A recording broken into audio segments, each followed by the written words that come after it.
Step number 1 is the key into the most extraordinary source of power you or anyone will ever have, the mind. I started life humbly. I did not graduate from high school. I bombed out of the 12th grade, and the only jobs I could get were laboring jobs. My first job was washing dishes in the back of a small hotel. When I lost that job, I got a job washing cars. When I lost that one, I got a job washing floors with a janitorial surface. I thought that washing was in my future, but as you can see, it was a downhill trend. Youth is a euphemism for non-voluntary career redeployment. It's when you get a chance to explore new careers unexpectedly. Today, companies have severance programs that give employees to the end of the week or the month.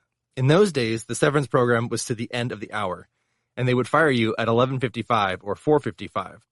They'd come up to you, look at you, grim as death, and say, "Here's your pay, there's the door, and we don't need your services anymore."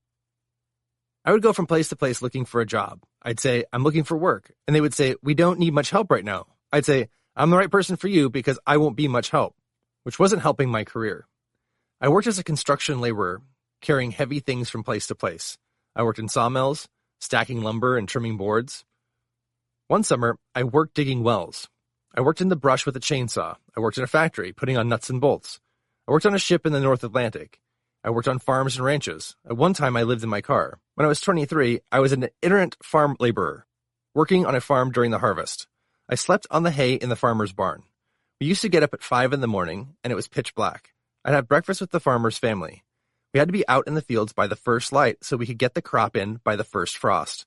I was uneducated, I was unskilled, and at the end of the harvest, I was once more unemployed. The law of cause and effect. When I could no longer get a laboring job, I got a sales job. I got the 3-part sales training program. Here's your cards, here's your brochures, there's the door. And that was it. I went out knocking on doors all day long, cold calling, and spun my wheels. I was very frustrated for a long time. After about 6 months, I noticed that one guy in our company was making more sales than anybody else by a factor of 10. I went to him and said, "What are you doing differently from me?" And he told me. I followed his advice, and my life changed. From that day on, I began asking, why are some people more successful than others? Why do some people have better lives, earn more money, live in beautiful homes, go to nice restaurants, have lovely vacations? Yet the great majority of people, 80%, by their own admission, live lives of quiet desperation. They feel that they could be doing far better than they are, but they don't know how. I eventually found the answers and applied them to my life. I discovered the law of cause and effect. In sales, the law of cause and effect is very simple. If you do what other successful people do, you get the same results that other successful people get. Aristotle first discussed this law back around 350 BC, when everybody believed in gods and chance and luck. Aristotle said, no. There's a reason for everything. Everything happens for a reason. Whether or not we know the reason, our universe is governed by law. As I began to study this principle, I made an even more profound discovery. The fact that thoughts are causes and conditions are effects. Your thoughts create the conditions of your life. Here's the basic principle that all great men and women eventually discover. If you change your thinking, you change your life. If you change the cause, you change the effect. There's no other way. More than any other single factor, the quality of your thinking determines the quality of your life. In fact, you become what you think about most of the time. When you change your thinking, you change your life. The University of Pennsylvania did a study of 350,000 business people, salespeople, entrepreneurs, and professionals over a 22-year period. These individuals were asked, what do you think about most of the time? You know what successful people think about most of the time? The top 10% of people in terms of income and income growth think about what they want and how to get it. They think about where they're going and how to get there. Do you know what unsuccessful people think about most of the time? They think about what they don't want, the things that they're worried about, things in the past that make them upset and angry. They especially think about who's to blame for their situation. Top people think about what they want and how to get it. Average people think about what they don't want and who's to blame. This insight is like turning a searchlight from one place to another. When you turn your mental searchlight on what you want and how to get it, your whole life begins to change for the better. You begin to revise your thinking by accepting the fact that you are a remarkable person, possessed of incredible abilities and potential, and capable of achieving anything that you want in life. As I travel around, I meet people who are very successful. I ask them, what was your childhood like? They usually mention a mother or father or both who told them over and over again, you can do anything you put your mind to. That theme rang in these people's young minds. When they grew up, that was their template. I can do anything I put my mind to. That's what you should say to yourself. I can do anything I put my mind to. I have unlimited potential. What you think about most of the time is determined by your self-concept. The discovery of the self-concept was the greatest psychological breakthrough of the 20th century. Your self-concept is the bundle of beliefs about yourself, your abilities, and your world that determines the way you see the world around you. You don't see the world the way it is, but the way you are. You see the world through your self-concept. The self-concept. Your self-concept is made up of 3 parts. The first part is your self-ideal, the combination of values, ideals, qualities, virtues, and goals that you aspire to be, have, or accomplish in the course of your life. In other words, how you imagine yourself as the perfect person, the best person you could possibly be with the best qualities you could possibly have, living the life and doing and having the things that are most important to you. This is your self-ideal. The greater clarity you have about your ideals, the easier it is for you to make the best decision in the short term in order to become the kind of person you want to be in the long term. Superior people, men and women that we admire and look up to, are very clear about their ideals. Unsuccessful, unhappy people are fuzzy about their ideals. Top people will never compromise their ideals and values for anything. Average people will compromise for the slightest advantage or short-term gain. Therefore, the starting point of great success, the starting point of shaping your self-concept so that it is consistent with the best person you can possibly be, is to develop clarity about who you are, what you believe in, what you really care about, and what you stand for. The second part of your self-concept is your self-image. This is the way you see yourself and think about yourself in the moment. Your self-image largely determines your performance and effectiveness at a particular task or activity. When you change the way you see yourself, you change your performance and your effectiveness. The person you see is the person you will be. Psychologists sometimes call your self-image your inner mirror. You look into it before you go into a social situation to see how you're expected to behave. When you have a clear picture of yourself performing at your best, you walk in and you're relaxed, smiling, and confident. Surprise, surprise, your inner picture becomes your external reality. Here's an interesting discovery with regard to self-image development. Everybody plays a picture in their mind before they go into a situation. Successful people replay the picture of a previous success. Unsuccessful people replay a picture of a previous failure. Your subconscious mind doesn't know if you're having a real experience or if you're just having an imaginary experience. If you have a positive experience in some area and you replay it over and over like a continuous reel in your mind, each time you do it, your subconscious records it as a new success experience. Eventually, when you go into a given situation, your subconscious says, geez, I've been here before. You are really successful in this area because I've seen you succeed 50 times. You walk in with a tremendous feeling of confidence, poise, and calmness. You can always choose the thoughts and pictures that replay in your mind. Choose to think of your best experiences prior to every event. The third part of your self-concept is your self-esteem. This is the core of your self-concept. Your self-esteem is defined by how much you like yourself. It is the power in your personality. It is the source of your energy, enthusiasm, attitude, personality, and happiness. Each time you behave in a way that is closer to your self-ideal, your self-esteem goes up. In other words, when you behave as the best person you could possibly be, you like yourself more. When you like yourself more, your self-esteem improves. Your personality gets better. You feel happier. You have greater enthusiasm, and you like other people more. When you set clear goals for yourself and begin working toward them every day, you like and respect yourself more. Your sense of value and personal worth increases. Your feelings of self-respect and personal pride improve. The very act of setting big goals causes you to like yourself more and to see yourself in a more positive light. In short, it all comes down to making you think better about yourself, feel better, and perform better in every part of your life. Your basic premises determine the course of your life. Each person has certain ideas about themselves that largely determine the way that they see themselves and their relationships to the world. Change your explanatory style. Unfortunately, the most common basic premise, and perhaps the worst, is, I'm not good enough. Feelings of inadequacy, feelings of incompetence, comparing ourselves unfavorably to others, feeling deep down that we're not really good enough causes most of our problems and unhappiness. Psychoanalyst Alfred Adler concluded that each of us has feelings of inferiority. This is not an inferiority complex. A complex is locked in. You can't move it. It's like ink on a white sheet. By contrast, a feeling of inferiority is something that you can change and replace. People feel inferior to others in some ways. often in many ways. Even if these feelings are not based on fact, they affect our performance. To change your life, the key to improving your outer world is to reprogram your subconscious mind and change your inner world. The biggest obstacle to maximum performance, happiness, health, and everything you want to accomplish is your negative emotions. They are mostly based on fear and doubt. They're usually triggered by destructive criticism from one or both parents in early childhood. In fact, you can almost always trace dysfunctionality in an adult back to a dysfunctional childhood, in which the child was criticized and physically or emotionally punished by their parents. The two negative habit patterns that hold most people back are the fear of failure and the fear of rejection or criticism. Making excuses and blaming other people lie at the root of most negative emotions. You can short-circuit your negative emotions and take control of your self-esteem by accepting 100% responsibility for the person you are and everything you accomplish.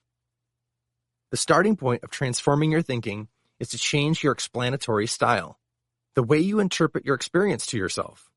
Two people could be driving to work and both could be stuck in a traffic jam. One person could be angry, frustrated, pounding the steering wheel. The other person could say, "This is an opportunity to think, listen to an educational audio program, and get caught up with the day." Two people, same situation, different explanatory style. When you start explaining things to yourself in a positive way, you start to feel positive about them. It's never too late to have a happy childhood. This means that the negativity that most people have about their childhood is caught up in the way they interpret it. Imagine that your childhood was sent to you to teach you valuable lessons that you need to know in order to be successful and happy, and to have a great family when you become an adult. Then you look back on your childhood and say, "Boy, I was lucky that those difficult things happened because they helped me learn insights that enabled me to be far better with my own family in my own adult life." You can reinterpret your childhood to make it a happy one just by the way you decide to think about it. You're always free to choose. Feedback, not failure. There is no failure in life, only feedback. Remember, everything happens to you for a reason. If it's a setback, look upon it as feedback. You're getting feedback to help you to self-correct, learn lessons, and move ahead more rapidly and successfully next time. If you look upon every negative experience as a form of feedback that has been sent to help you to be better in the future, you become a more positive and effective person. In changing your thinking and changing your life, the starting point for you is to dream big dreams. Here are some questions for you. What one great thing would you dare to dream if you knew you could not fail? If you could wave a magic wand and be guaranteed of accomplishing any one goal, short-term or long-term, big or small, what would it be? The answer to this question often tells you what you are put on this earth to do. It often reveals to you your major definite purpose. Here's the second question. What goals would you set for yourself if you had no limitations at all? I've already talked about basic premises. Some people have a basic premise that they're limited, that they're not as creative, they're not as smart, they're not as academically astute, they don't have as high an IQ as others. What if you had all the brains, ability, intelligence, money, friends, and contacts in the world, and you could do, be, or have anything? What goals would you set for yourself? What would you do differently? Here's the third question. If you were financially independent today and you could do, be, or have anything in life, what changes would you make immediately? Let's say you won the lottery and you're suddenly fabulously wealthy. What immediate changes would you make in your life? Begin thinking about making those changes today, because they are the keys either to the obstacles to your success or to what you were put on this earth to do. Whatever your answers to these questions may be, write them down. Determine the price you will have to pay to achieve them, and then get busy paying that price. The great oil billionaire H.L. Hunt was once asked, "What are the keys to success?" He said, "The keys to success are, first of all, you have to know exactly what you want. Second, you have to determine the price you'll have to pay. Third, you'll have to resolve to pay that price. Success is very simple. It comes after you've paid the price. First, you do what you have to do, and second, you get the results. It's not the other way around." Many people say, as soon as I get the things I want, I'll pay the price. But as inspirational pioneer Earl Nightingale put it, this is like saying to the stove, as soon as you give me some warmth, I'll put some wood in. That's not the way it works. By the way, how can you tell how much of the price of success you've already paid? Simple. Just look at the conditions of your life. By the law of cause and effect, whatever you've put in, you've gotten out. Whatever you're reaping today is a result of what you've sown in the past. Decide to be rich. You have complete control over what you sow in the present. If you want something different in the future, you have to do something different now. Decide to become rich. People become wealthy because they decide to become wealthy. People worry about money all their lives because they have never decided to become wealthy. When I discuss money with my audiences, people get a bit offended. I say, you're poor because you've decided to be poor. People are rich because they've decided to be rich. So if you want to be financially independent, decide to become financially independent. People reply, well, I have. I say, no, you haven't made a decision. You've wished and hoped and prayed and read books that tell you it's possible to have riches without working, but you've never made a do-or-die decision to get rich. So become financially independent, because once you do that, you change the direction of your life. Most millionaires and billionaires today are first-generation wealth. They started with nothing. And by thinking the right thoughts and acting in the right ways, they pass the $1 million or multi-million-dollar mark in one working lifetime. Set a goal for yourself to achieve a net worth of $1 million over the next 10 or 20 years. Write it down. Set a timeline that shows you how much you have to acquire each year in order to achieve your goal. Once you've decided that you want to be worth $1 million, conduct a complete financial analysis of your current net worth. How much are you worth today? You need to know exactly where you're starting from. Then make a list of the 20 different things that you could do starting immediately to begin moving toward financial independence. Once you have this list, select one and act on it immediately. My friend Peter Thompson from England teaches a great exercise. Imagine that you have reached your deadline and you're now worth $1 million. You take a piece of paper and write at the top of the page, I am worth $1 million today because I, and write down 20 things that you would have done to be worth $1 million. This is called the back from the future thinking. When you do this, you start to think of all the things that you would have done to get $1 million, and you get insights and ideas that you would not get through any other exercise. Read the books The Millionaire Next Door and The Millionaire Mind. Learn everything you possibly can about how millionaires think, how they decide, how they act. Imagine that you are a millionaire already and behave accordingly. Commit to excellence. Another key to a wonderful life is to commit to excellence. Every person who achieved great success in life, both financially and personally, has taken the time and paid the price to become excellent at what they do. According to decades of research, it takes 5 to 7 years for you to achieve mastery in your field. Whether you are a neurosurgeon or a diesel mechanic, it also takes that amount of time to become an excellent salesperson, by the way. Too many people have a get-rich-quick attitude toward their financial lives. They're always looking for quick, easy ways to shortcut the process of becoming wealthy. But there are no shortcuts that work in the long term. Ask yourself this question on a regular basis. What one skill, if I developed in an excellent fashion, would help me the most to achieve my financial goals? What one skill would help me the most in my career? Would help me the most to fulfill my dreams? Whatever your answer is, set excellence in that area as a goal. Write it down, make a plan, and then work on becoming better in that area every single day until you achieve that aim. Sometimes people come up to me and they say that 5 to 7 years is a long time to achieve mastery in their field. Here's a fact. The time is going to pass anyway. At the end of 5 to 7 years, 5 to 7 years will have passed.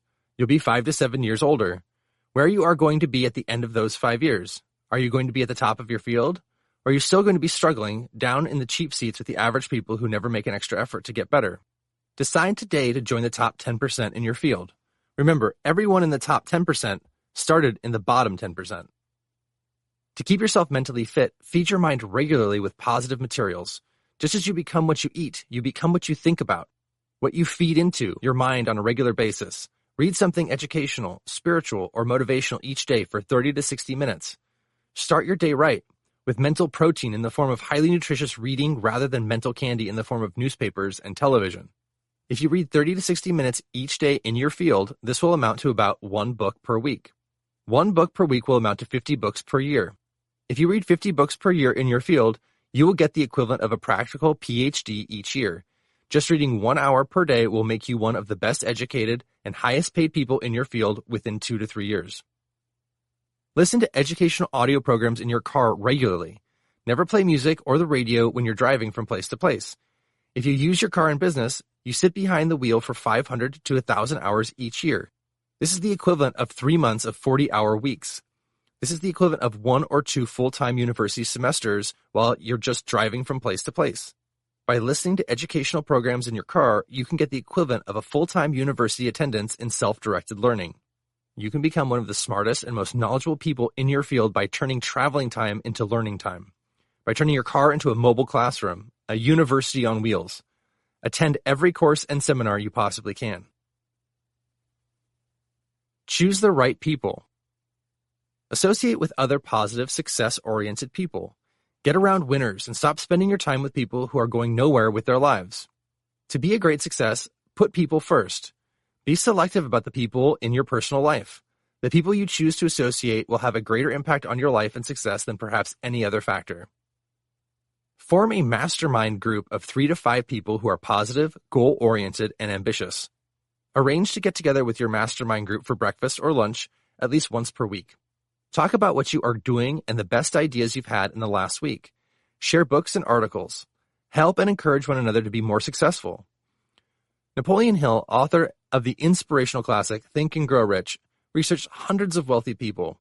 He discovered that they only began to fulfill their potential when they formed a mastermind, meeting regularly with other successful people and positive, optimistic, and creative minds.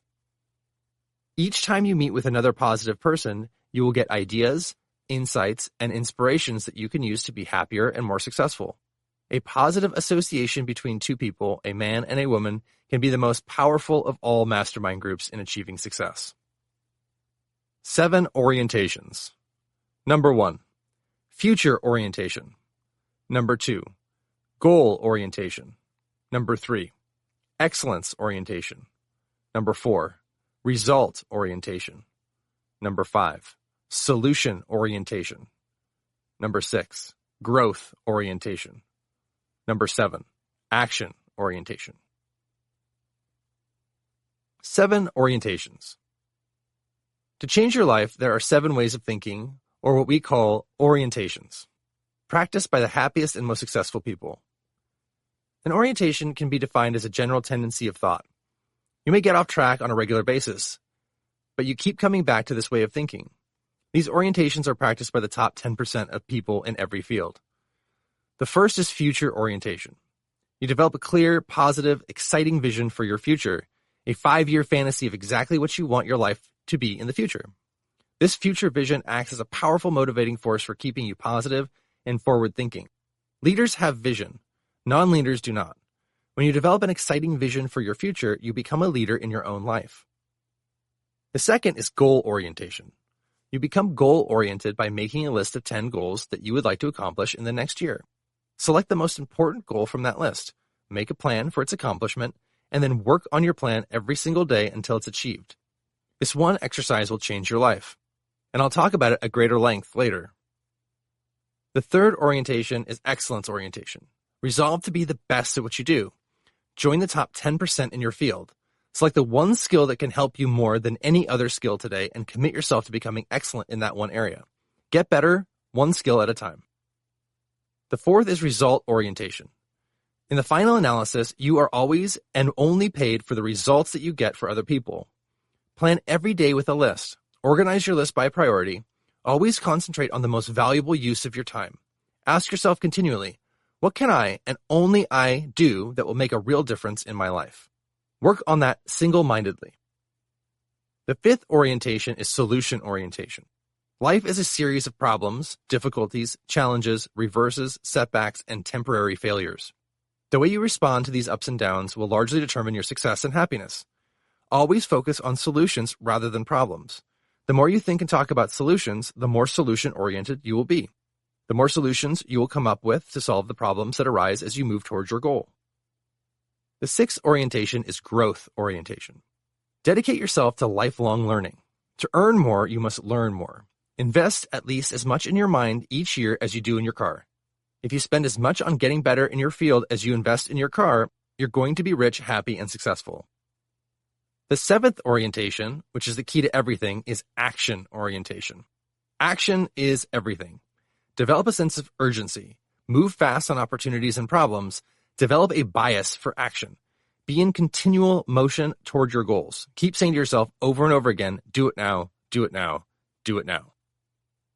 You are a potential genius. Your job is to unlock your mental powers by continually thinking and talking about the things that you want and the direction you are going in.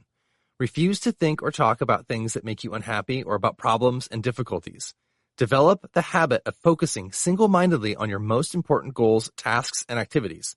Think and talk in terms of solutions and opportunities, and above all, take continuous action all day, every day toward what you really want in your life.